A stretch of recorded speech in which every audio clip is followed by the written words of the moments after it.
Welcome, Deb, Kim, and Jessica. Thanks, Lee. Hi, thank you for the great introduction. You're welcome.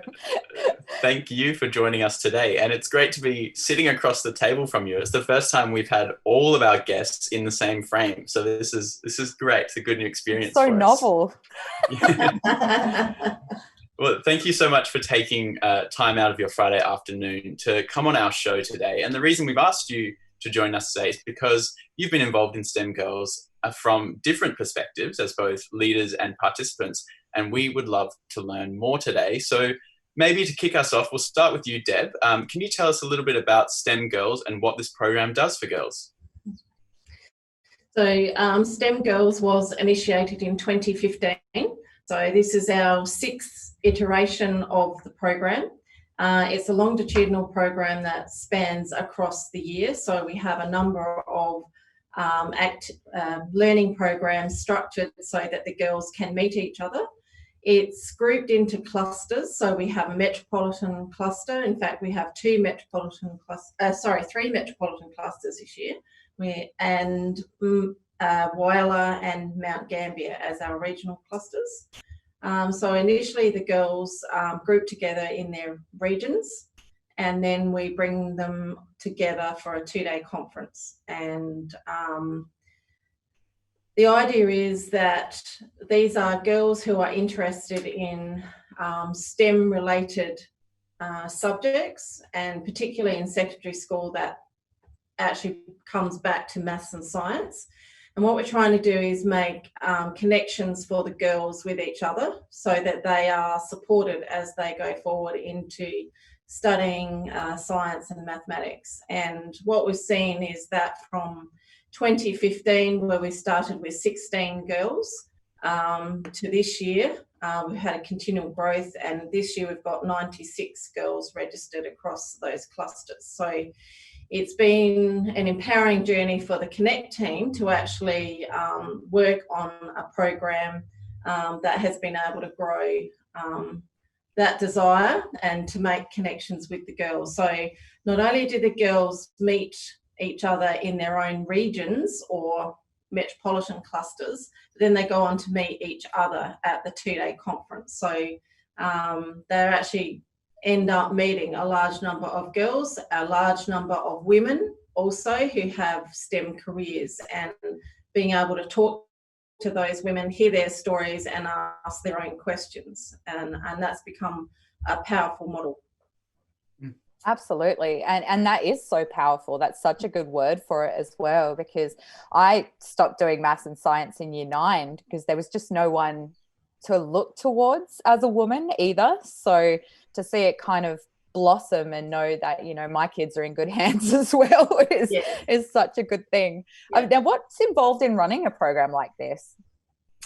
A lot of planning and organisation, but also having a very good group of staff to manage and run the program. So the learning programs that we run in clusters actually are immersive learning programs that are structured over the course of a day. And so the girls actually are expected to learn something while they're there. They do some careers, exploration and discussion as well. And of course, over time, those things become better, more improved, the more experience we do those programs.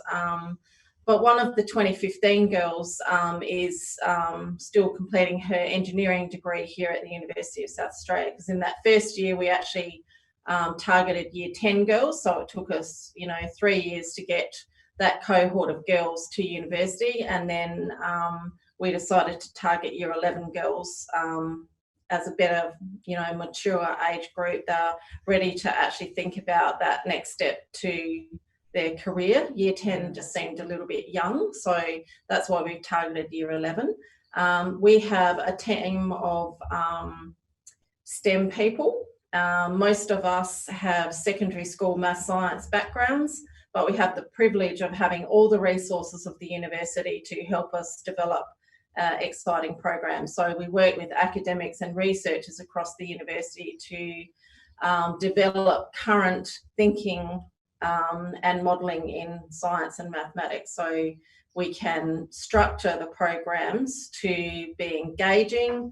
Our mantra is high quality, high engagement, high use of technology, and that exciting current emerging maths and science topics that come along. So we try not to do the same thing each year. We try to change the learning, and we also try to keep in contact with the girls as they transition from year 11 into year 12 and then hopefully into university pathways.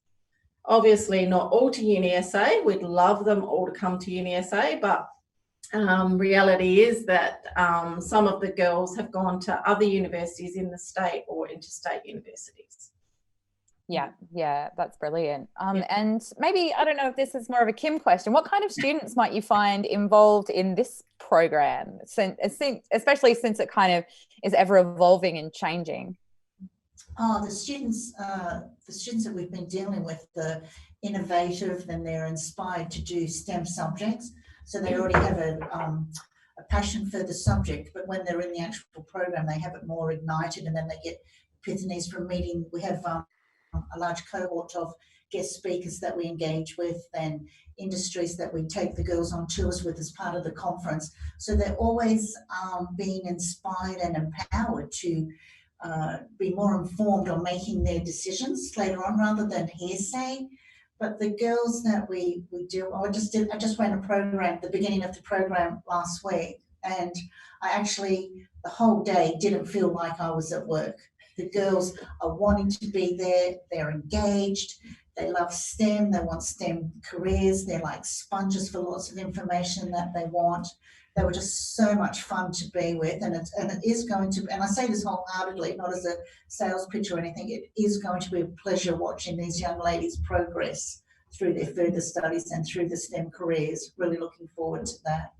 So the way we identify the girls in the first place is to actually invite schools and their teachers to nominate 4 girls from a school. Okay, and we actually ask the school to nominate 1 teacher who can act as a STEM ambassador for their school and to support the girls in their school. And what we're trying to do is get the year 11 STEM girls to share their story with younger girls and try and promote that within their own community, but also develop the year 11 girls and give them opportunities to explore what they might like to do into their future career paths. So it's really linked to the school and the teacher, and those STEM ambassadors, as we call those teachers, also get to share what they're doing in their schools. And some schools have actually got now targeted STEM girls programs, like with their year 9s within their own school, which has been stimulated by the STEM girls program from the university. Sounds like you're building such a fantastic support network as well. So it's so great that you're not operating as kind of this standalone, but that the kids have such a, their peers and teachers and you guys that they can reach out to. So yeah, that sounds absolutely fantastic. Now, Jess, so you've come through this program, you're the expert on the other side. Can you give us an overview of what your experience was like, or what you found valuable, what you took from it? Yeah, sure.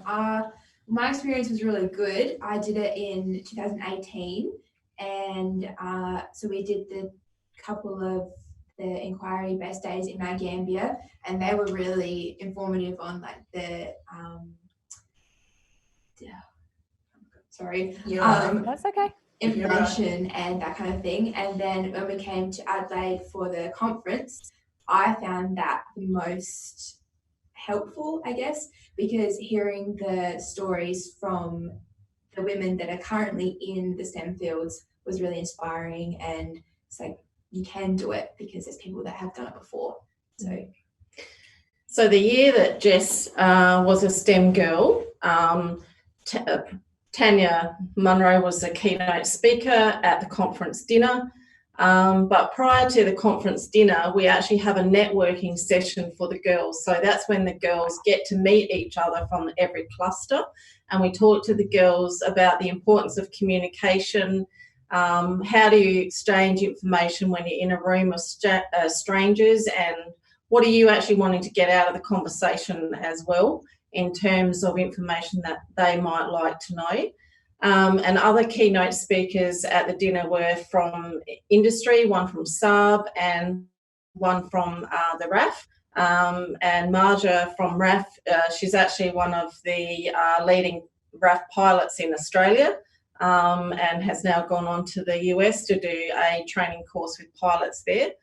And Natalie from Saab is an engineer and was able to tell her story as well. So we try to pitch it so that they get, the girls get lots of information, but during the inquiry days in their clusters, we also get local women. So Jess being from Mount Gambier, we got local women in Mount Gambier who have STEM careers to come and meet the girls as well, and to share their story at that time as well. So, and then the second day of the conference is the industry tour. And so we take the girls to 3 industries, and then we culminate at MOD, so they can see MOD as well. So where did you go, Jess? Oh, Did you go to the RAF base? yes, I'm pretty sure we went to the RAF and then DST and the Summary? no, Rising Sun Pictures. Rising Sun Pictures. Yeah. Yes. So that was all really eye-opening and just amazing to see what goes on there. Yeah. Yeah, it's so interesting because you don't see South Australia as so tech-based, but once you get into it, you know, there's so much there, you know, but you have to be shown it. Yes. Exactly. Yeah, and that's the beauty of taking the girls on an industry tour, is that they actually get to hear from people who are working in that industry. They get to hear what maths and science are actually working with every day, the types of things that they're developing as well. So we've got a range of industry partners who are fabulous, and we've been able to, you know, grow that footprint of industry partners as well. Because obviously we're catering for more girls each year, and we want to get the girls to have the same opportunities as well. Now, I imagine from what you've already said that it is a really rewarding program to be involved with, not only as a participant, but also as a leader, as an organizer from the top as well. But I would like to, maybe this could be a tricky question, but I might start with you, Kim. What's been one of the most interesting parts of STEM Girls for you personally? This year, I think the most interesting thing for me was taking it to virtual. So rather than going out where we have the 2 inquiry days, we had to do an abridged program. So then we had lots of e-meets and Zoom meetings, and trying to deliver all the information online. For me personally was hard because I'm a real visual person and I like to interact with the people. It was really interesting and it was enjoyable doing that. But then when I did the program face-to-face last week, you can't beat the face-to-face. So I think for me, that would have been the most interesting and difficult. And but in saying that, it was really enjoyable, like getting the girls used to, you know, you just never know what's going to be around the corner. So like just keep doing the best you possibly can with what gets thrown at you. So we did the e-meets and the Zooms, and then last week, as I said, we did the face-to-face, which was much my preference highly. It was great.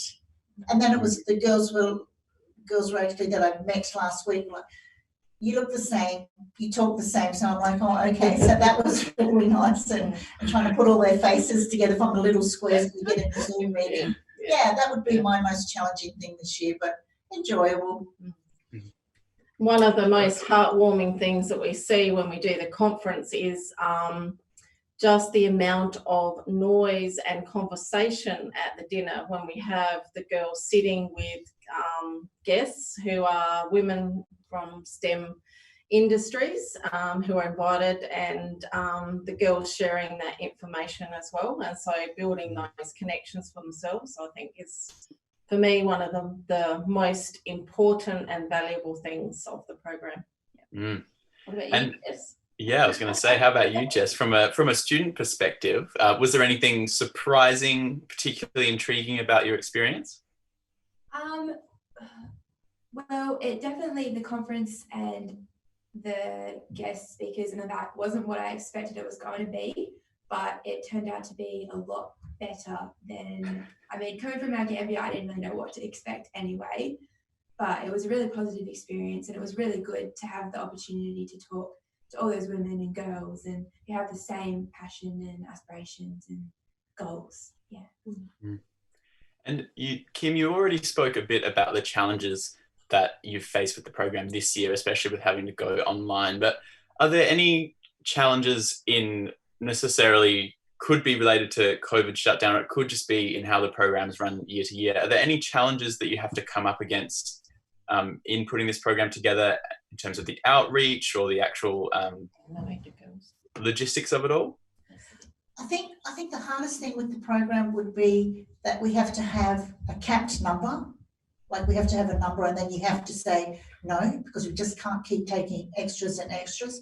And even at the beginning of this year, schools were asking for, could they bring an extra student? And then it was really heartbreaking to say, no, we can't. We have to cap it at 4. So if I had the capacity to just go gangbusters with it and make it even huger, I would. The only other maybe difficulty that you have, but it's not difficulty, it's just life, is sometimes things happen with our guest speakers where they can't turn up, and then we're looking for guest speakers last minute. But the guest speakers we've had in the past and even this year, they're amazing. They are just wow STEM women in the careers, and they're so passionate about it that actually one of the problems you have is stopping them from talking. It's like, no, you've only got a certain amount of time. Yeah. And then another thing I found from last week, and my session was after lunch, and I'm like, oh no, not the after lunch session. and then after myself was the guest speakers. The girls were engaged the whole day, and it was like they were quiet in the morning, and then we do icebreakers, and then they get to know each other, and we took them totally out of their comfort zones where they were sitting with other girls from different areas and schools. And by the end of it, they were swapping contact details, having group photos, and they just didn't want to go. They wanted to stay back and talk, but had to because they had to get on transport. It was just so, I wish I could video it and just share a lot of it, because it's just amazing to see, like, from the beginning, they're really quiet, and then they're totally engaged, and they're talking and they're interacting. Like Jess said, you're with other girls that are, they're passionate, so you don't feel like you're the outsider or you're the or the one. Odd one out. Yeah, or the odd one out. That'd make kind of a cool time-lapse video, maybe. Yes. Set it up over your shoulder or something. Let's organise that. I would love to. Yeah. Yeah, we're sort of running around. Yeah. Put that on your next project, Lee. Yep. Do it. Absolutely.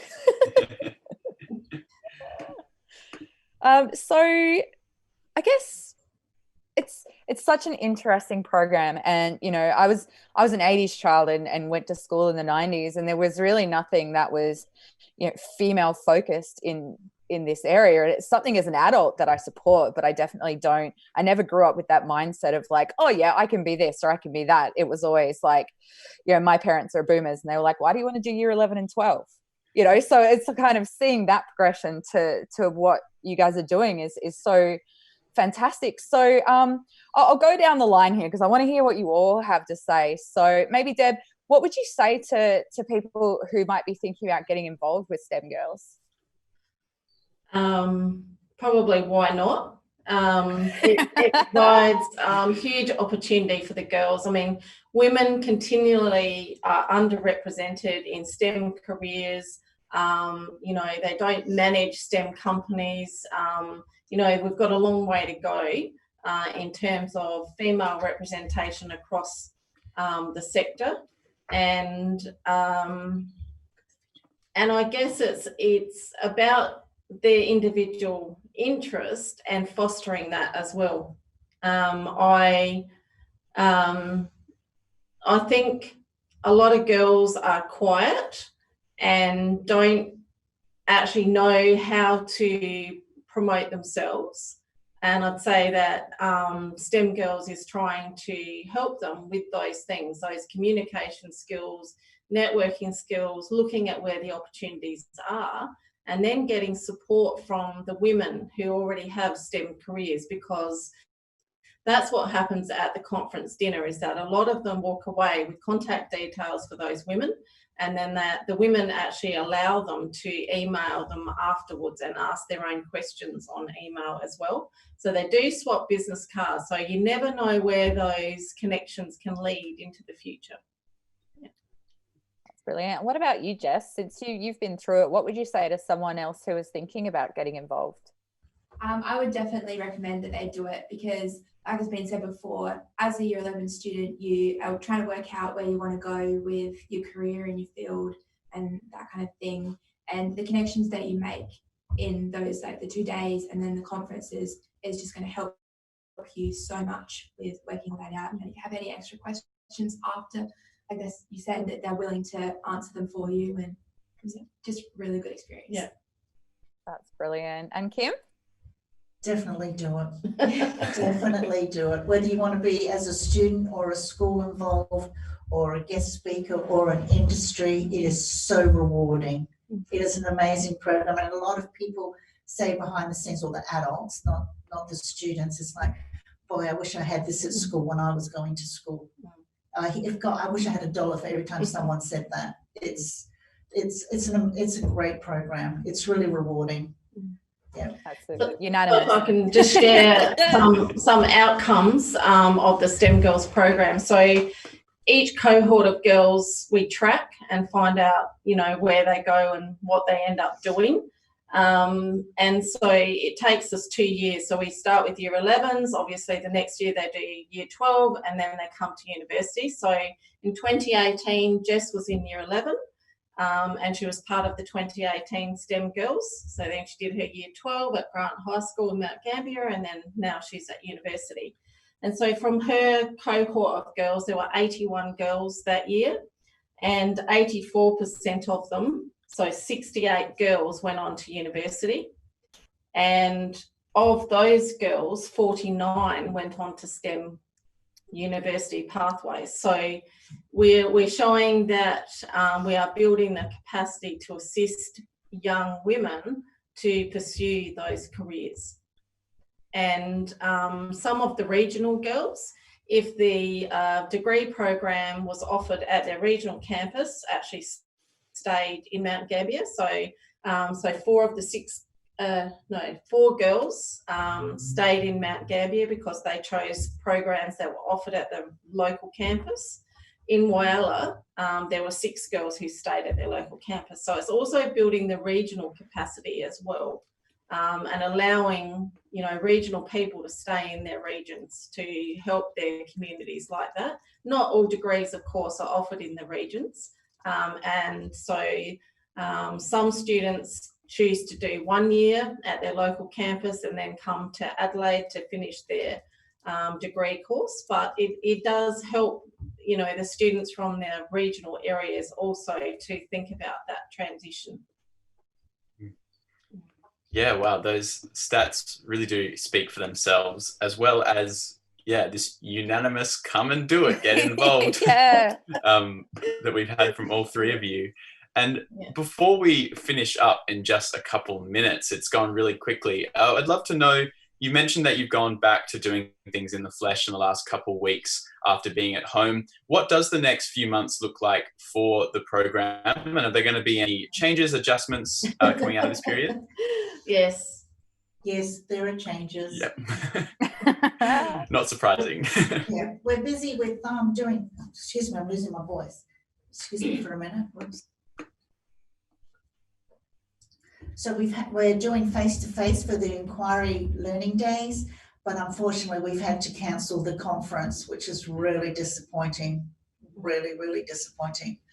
I don't want to talk anymore about that. So we'll stay positive. I think everyone can, everyone can relate to that feeling. It's like such a big part of the program and the fun part of it, and it brings all the regions together and the clusters here together as a whole. So when the girls, not only they meeting the guest speakers, but other like-minded female students. So when they come to university, they always know somebody in their courses or something. So it makes uni easier as well.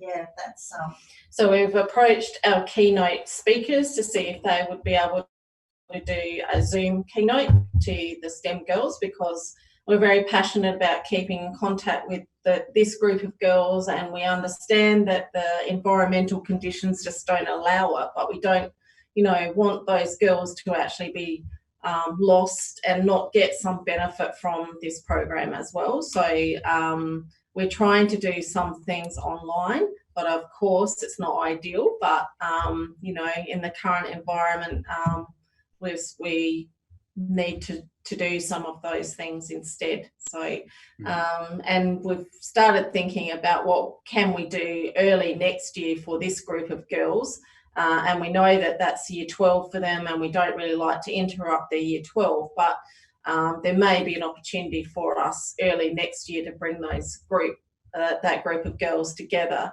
if COVID-19 situation sort of calms down enough. And we'll rethink that, as the year progresses. Yeah, no, that's definitely understandable. Yeah. And we also try and get a group of the girls to the International Women's Day breakfast in March. Oh, yes. Because once again, they're connecting again with women in STEM and up early, out of bed. Yeah. And we've got our chat moderator. We'll drop some links down below. But if people are interested, where would you recommend they go for more information? To the UniSA Connect website, or email us. There's actually, if they go into the website and they go into the STEM Girls, there's drop down and there's information there. They can send a request to us or just email us, and then we'll get back to them hopefully within the week, and then have a chat with them and see how we can progress their query. And if there are any year 10 girls out there listening and they'd like to be part of STEM Girls next year, then we'd love to receive an email from them requesting a place in the program as well. Beautiful. Wonderful. Well, thank you so much for joining us today, Deb, Kim, and Jess. It's been a real pleasure chatting with you about STEM Girls and the wonderful things that you are doing. Thank you. Thanks so much. Thanks for inviting us. Thank you. Thank you. Have a lovely afternoon. Thank you. Bye. Bye.